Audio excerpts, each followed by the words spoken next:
kami di sini akan mewawancarai narasumber yang bernama Kak Erni. Kak Erni apa kabar? Baik, alhamdulillah baik. Kalian gimana kabarnya? Baik. Kenalan dulu kali ya? Iya. Jangan saya doang yang kenalan.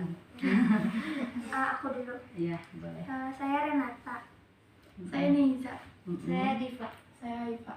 Saya Deswita. Aku Salsa. Salsa. Sekelas ini semua? Ya, Iya, beda itu dia. kelas. Oh, beda kelas 1, Niza. Iya. Mau nanya apa nih? Mau nanya awal mula bisa jadi eksportir kembang apa sih, Kak? Cerita awal mula eksportir kembang ya.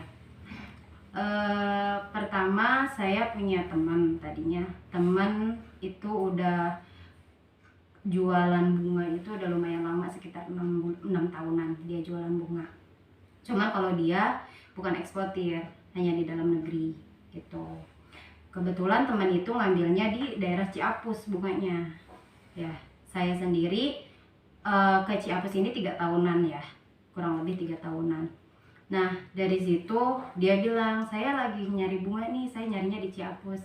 Sekarang kan kamu tinggalnya di Ciapus, gimana kalau kamu yang nyari bunganya? Dia bilang gitu kan. Kebetulan emang daerah kita ini Ciapus salah satu daerah yang bunganya tuh banyak, petani bunganya banyak ya. Terus dari situ awal mulanya jualan masih cuman sama teman saya doang itu. Karena sering ketemu sama petani, ternyata petani di sini kebanyakan emang eksportir gitu awal mulanya. Jadi saya tertarik tuh, kenapa nggak kita eksportir juga gitu. Kenapa Kenapa cuman di dalam negeri doang gitu. Akhirnya tanya-tanya sama petani yang lain, udah deh jadinya eksportir. Banyak nanya sama petani-petani di sini gitu. Awal mulanya itu. Jadi awal mulanya saya tertarik sama bunga, kerjasama dulu sama temen. Latar belakang usahanya yang dapat menembus ekspor ini apa sih, Kak? Nggak terlalu susah ya, karena saya bilang tadi di Ciapus ini kebanyakan petani-petani kecil itu udah eksportir gitu. Jadi banyak ilmu dari petani-petani Ciapus. Yang penting yang awal mula kita harus nyari pasar itu dari media sosial yang jelas untuk sekarang gitu. Media sosial yang pertama kita cari pelanggan dari luar itu melalui media sosial, yaitu Instagram sama Facebook gitu. Kak, kalau ngirim ekspor yang terjadi itu di mana? Kemarin baru ngirim, alhamdulillah di Amerika kita ngirim. Lumayan banyak, ada sekitar 10 piece kita kirim ke Amerika. Terus jenis bunga apa aja sih yang dijualnya? Jenis bunga banyak ya, ada calathea, ada pilo, terus ada totopilum.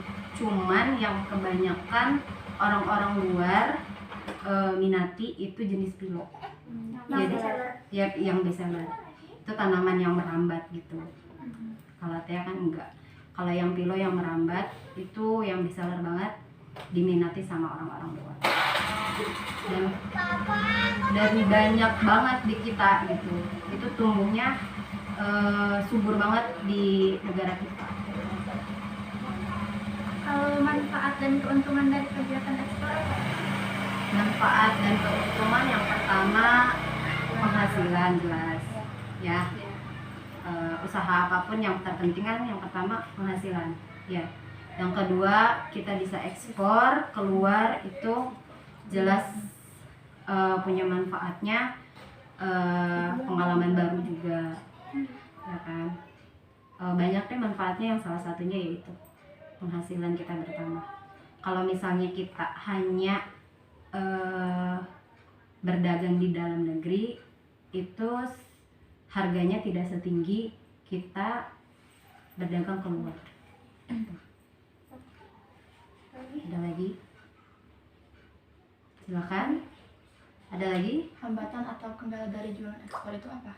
Hambatannya lumayan banyak ya. kita masih belum terlalu didukung sama pemerintah hambatannya. Karena apa? Yang pertama, ke luar negeri itu harus ada sertifikat yang namanya PITO. PITO itu kalau misalnya orang-orang negara-negara luar bikinnya itu paling lama sehari atau 2 hari, kita bisa 2 minggu nunggu PITO itu jadi. Kan harusnya dalam 2 minggu itu kita bisa selesai kirim, kita sudah dapat hasil dari pengiriman itu, tapi kita harus nunggu sertifikat itu. Jadi kinerjanya masih kurang, dukungan dari pemerintahnya masih kurang untuk kita. Terus yang kedua, dari ekspedisi. Kalau misalnya contoh negara Thailand, itu tuh ada ekspedisi khusus untuk pengiriman tanaman. Jadi tahu bagaimana caranya mengkhususkan, karena kan tanaman hidup ya. Kalau misalnya resikonya tinggi, kalau misalnya terlalu lama di perjalanan akan mati ya. Jadi itu, kalau misalnya hambatannya lagi, udah cukup kayaknya itu 2. Jadi dari sertifikat yang lumayan lama, sertifikat PITO itu. Yang kedua dari ekspedisi ini. Kira-kira risiko dari kegiatan ini apa? Resikonya itu tadi, kalau misalnya mati tanaman di pelanggannya, nyampenya mati, kan kita harus ganti rugi. Terus kita nggak jadi nerima hasil yang kita. Jadi itu kalau misalnya jual beli di negara sendiri, ya kan, otomatis sehari 2 hari nyampe, ya kan. Logikanya kalau jaraknya jauh kan butuh waktu. Nah, resiko tertingginya itu kematian di tanaman tersebut. Jadi karena ada resiko tanaman yang mati itu, maka harga jualnya juga tidak disamakan dengan harga dalam negeri. Ibaratnya kalau di sini kuping gajah misalnya harganya 1 juta. Kalau kita kirim ke luar negeri nggak mungkin 1 juta kan? Ada resiko kematian, ada ekspedisi yang lumayan mahal. Maka kita jualnya berkali-kali lipat dari harga jual di dalam negeri gitu. Jadi untuk menghilangkan resiko kerugian yang terlalu besar itu, harga jualnya ditinggikan. Jadi apabila misalnya kita jual harga di sini 1 juta menjadi 10 juta atau 8 juta misalnya, berarti kan kita beli lagi nanti di sini harga 1 juta lagi nggak masalah, kita kirim lagi ke sana. Cuman jadinya prosesnya akan terulang lagi gitu. Yang harusnya sudah nyampe, sudah ditanam oleh pelanggan kita di luar negeri, kan harus kirim ulang lagi gitu. Paham? Nah, Cara mengeksplor barang atau jasa dari usaha tanaman selama ini? ya itu tadi, harus ada pitonya. Jadi kita ke balai pertanian dulu ke sana. Kalau kita akan mengirim barang ke luar negeri. Nah, dari sana dia menerbitkan pito itu, surat izin ekspor ke luar negeri. Ini loh tanaman yang akan diekspor. Kalau misalnya udah ada pito, baru kita bisa kirim. Yang penting packingnya juga sesuai. Kalau misalnya cita-cita yang pengen lebih dikembangin lagi dari usaha ini apa? Ya untuk saat ini kan masih kecil-kecilan ya, masih sebulan paling sekali pengiriman atau 2 kali pengiriman ke negara luar. Pengennya sih meningkat lagi, lebih banyak lagi pengiriman keluar, tidak hanya 1 atau 2 negara, pengennya ke seluruh dunia gitu, ke seluruh negara gitu. Kalau misalnya kita emang penghasil tanaman yang bagus nih gitu, kita hijaukan dunia lagi gitu, pengennya.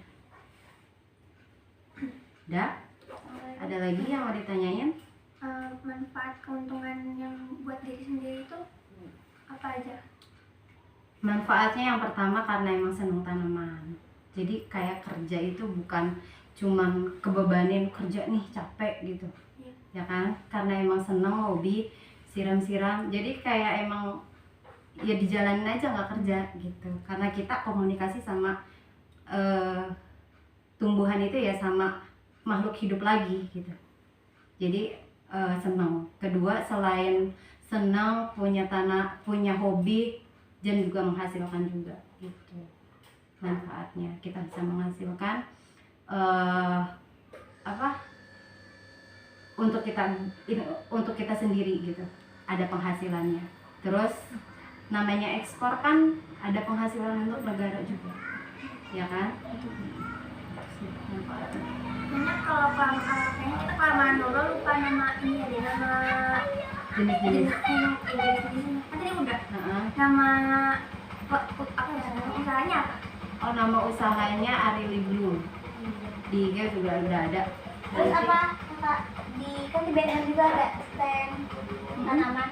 Apa kalau misalnya ada yang pesen tanaman suka nyari ke situ, apa langsung lewat apa sih? Enggak sih, kita belum ikut pameran gitu. Cuman kita pasarinnya lewat sosial media aja gitu. Kakak tinggalnya di mana, Kak? Di sini, di rumah tinggalnya. Di Taman Sari. Di Taman Sari Residen 1. Iya. Iya.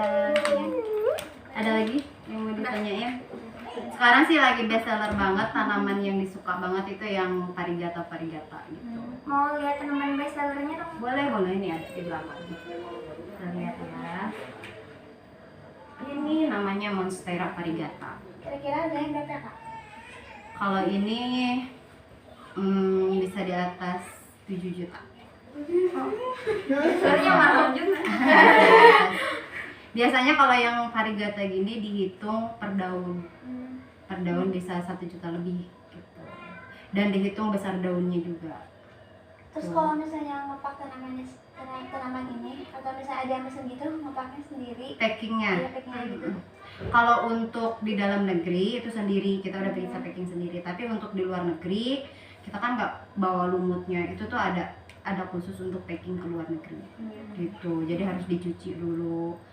Ada sentuhan-sentuhan khususnya dulu gitu. Biar nyampe sana masih tetap hidup. Kan kasihan ya nyampe sana mati kan. Jadi nggak cuman kita menilai cuannya aja, tapi mereka juga makhluk hidup kan. Harus benar-benar diperhatiin. Mau Gitu. lihat tanaman itu? Mau lihat silahkan dilihat. Mau lihat tanaman situ ya? Ya boleh silahkan. Ini tanaman yang paling mahal dan paling harganya terjangkau yang mana aja Kak? Terjangkau. Yang mahal sih yang udah pasti yang parigata ya. Ya. Parigata itu yang Itu gak sih? nggak hijau doang gitu. Itu masuk parigata. Ya itu Yang putih. Monstera Ini ya, parigata ini itu. terus ini di bawah. Nah itu juga sama parigata. Ini sejenis pilo nih yang ini. Gitu. Ini juga sama parigata. Semuanya bagus. Ini watermelon. Kalau misalnya yang hijau semua itu cuman puluhan ribu. Kalau yang ini bisa ratusan, bisa jutaan, tergantung besarannya. Gitu. Ini kuping gajah. Oh ini kuping aja. Yang besar bisa jutaan juga. Itu Monstera parigata. Gitu. Pokoknya yang parigata yang best seller dan yang paling mahal. Kayak gini pilo-pilo juga diminatin. Kemarin kita kirim keluar itu yang kayak gini, yang ke Amerika ini sama yang ini juga sama parigata.